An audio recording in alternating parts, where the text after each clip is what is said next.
Good morning, good afternoon, good evening, whatever time you happen to be watching this. I hope you're all having a great day. As the title slide says, I'm going to try to review everything and maybe say something new, and this is part one. I think sometimes we as educators wait too long to start reviewing material. And in this case, I think waiting till the end of the semester is too long. So we're going to start reviewing things that we have talked about. And although I believe I have spoken about all of these things, I hope what I'm doing right now presents them in a new way. So if something got missed the first time, this time it'll be easier to pick up on. As always, everything I have on the slides is borrowed from the interwebs for educational purposes. I am not a professional YouTuber. I am just a poor adjunct professor trying to make his way in the world and help my students out a little bit. I've got the She Hulk comic panels on the slide here because I believe that everything's an argument, and this depicts what is generally an argument people screaming and shouting at each other. Although there are little bits of analysis about whether rules are broken and technically this has happened and that's happened. There's some name calling, there's all sorts of stuff on the slide. But it's here just basically to remind you that everything's an argument.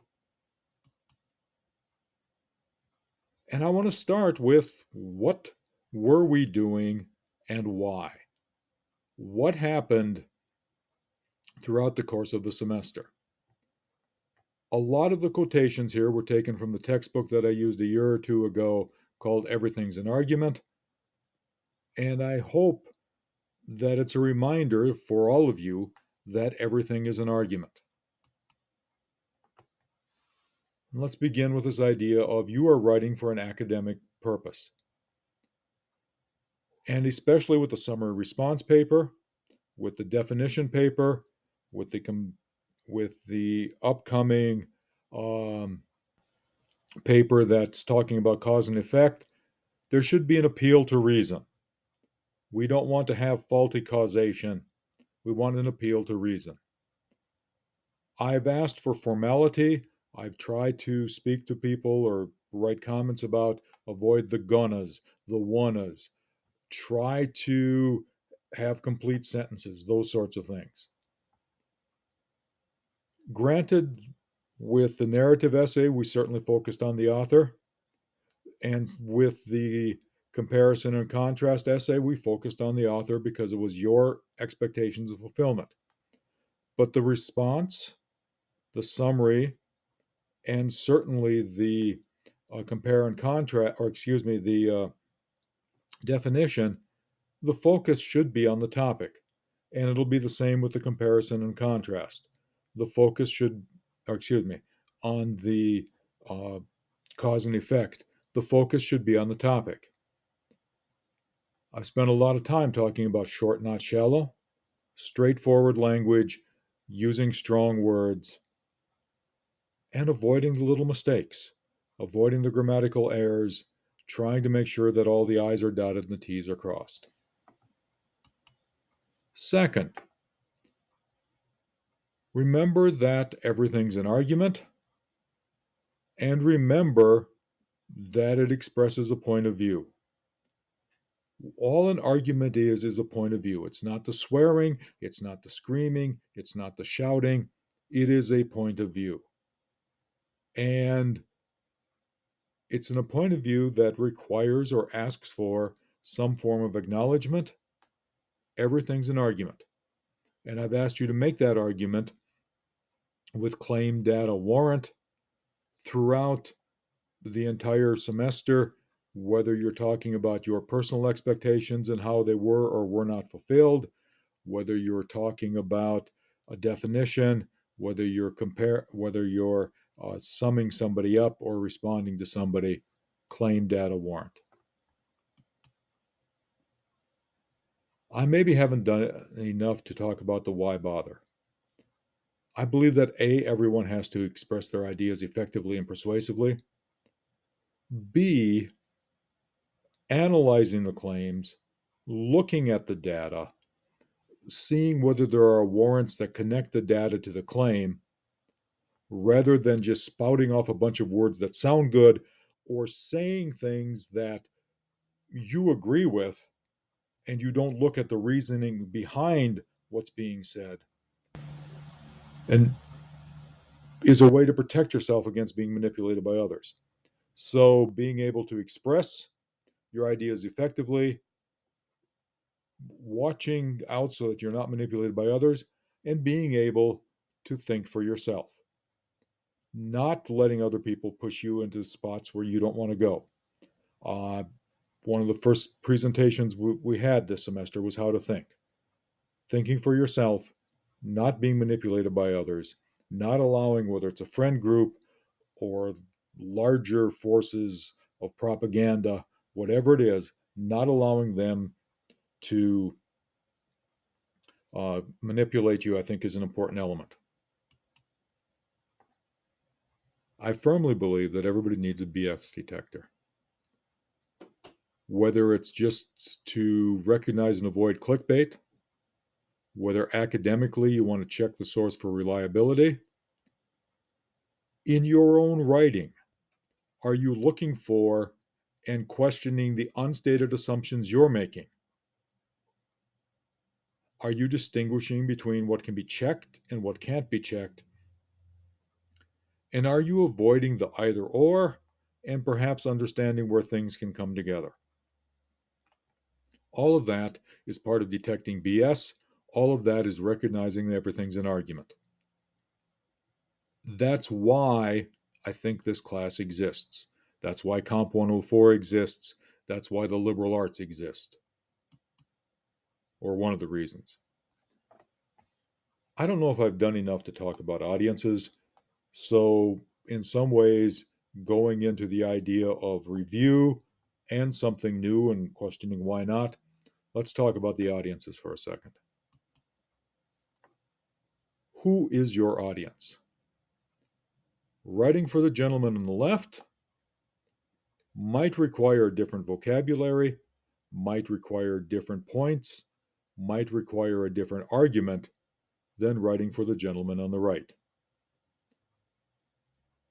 Neither one is good, neither one is bad, but they are going to be different. Who is your audience? And it should always be a question that you're writing, that you're thinking of.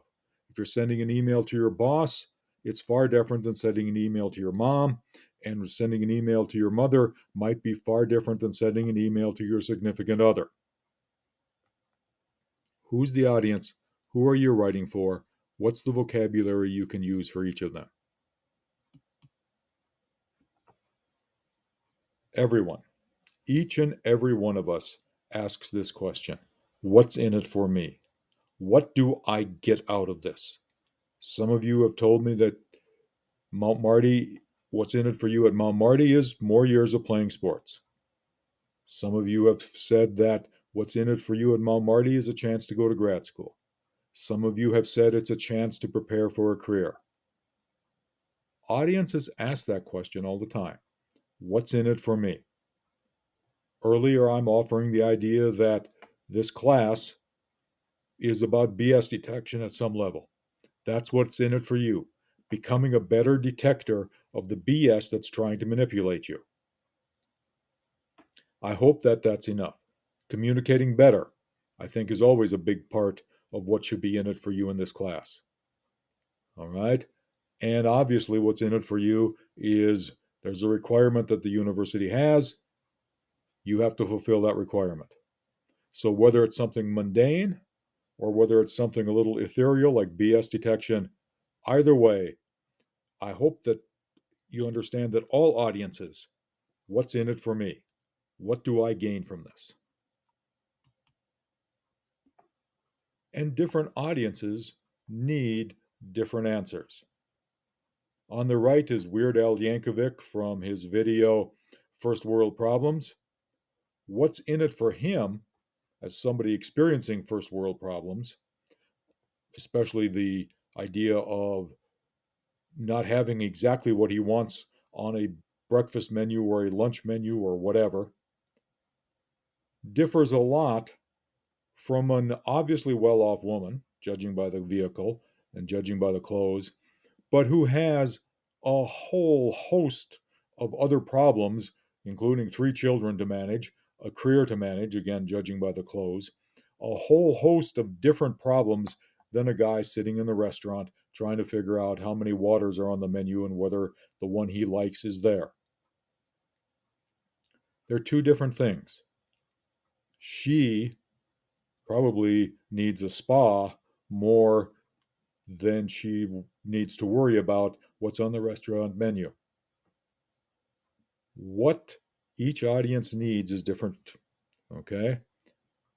And I hope that you start understanding, even at the academic level, what each professor needs is different and figuring out what each audience wants. Think about that in terms of a boss. Think about that in terms of your parents. Think about that in wherever you want to think about it. What does each audience want, and how can you answer what they want? They're all asking, what's in it for me? How can you answer that question? Audiences, I think, also ask a deeper, more fundamental question. How do I see myself? And whether you see yourself as an athlete who just wants to have 4 more years of athletic competition, whether you see yourself as a burgeoning intellectual and you want to develop your mind and figure things out intellectually before you move on, whether you see yourself as somebody who cares, whether you see yourself as somebody who has a certain savoir faire, a certain devil may care attitude, how do you see yourself impacts how you are as an audience member and how you want to be appealed to. I think this is true for a writer as well. How do I see myself? And how can I communicate how I see myself? Because communication is an argument. And the first argument that every communicator has is I'm worth listening to. So, how can we make that argument work for ourselves? And the next thing, once we can figure out how audiences see themselves, and once we as communicators can figure out how we see ourselves, is to understand that the only way you get to influence people is you have to push them where they already want to go. And the trick is making them conscious of their wishes to proceed in that direction. How do you get people to go in the direction that you want them to go? And that, it strikes me, is the core of every argument. The argument is you actually want to do this. Here's how and why you should do it. And that's a data point, and you're linking the data to the claim. And remember, data can be statistics, data can be formal statements by experts, data can be anecdotal, as long as it's somewhat reliable. Data can be some concrete examples. But the whole purpose of it is influence people in the way that they want to go. As I'm making this presentation, you guys are all writing a definition essay. And as you think about the definition essay, why is this definition valid? Why should anybody care about what you have to say about happiness or integrity or intelligence? Why should they want to follow you into that thing? And how can you make them think that that's where they want to go with thinking about intelligence, thinking about integrity, thinking about delicious, thinking about inexpensive, thinking about all the words that you're being asked to define? I'm going to wrap this one up here. There's some more that we're going to be doing with this through the rest of the semester. I hope this was somewhat helpful as just a reminder of what it is that you need to do as you're writing claim data warrant, recognize the audience, and I hope that this also did a what's in it for you. The BS detector, I think, is a powerful tool, and I hope I can convince all of you to want to have a good one. And finally, I hope I can convince all of you that BS detection is not resisting the things that you love, or excuse me, the things that you hate.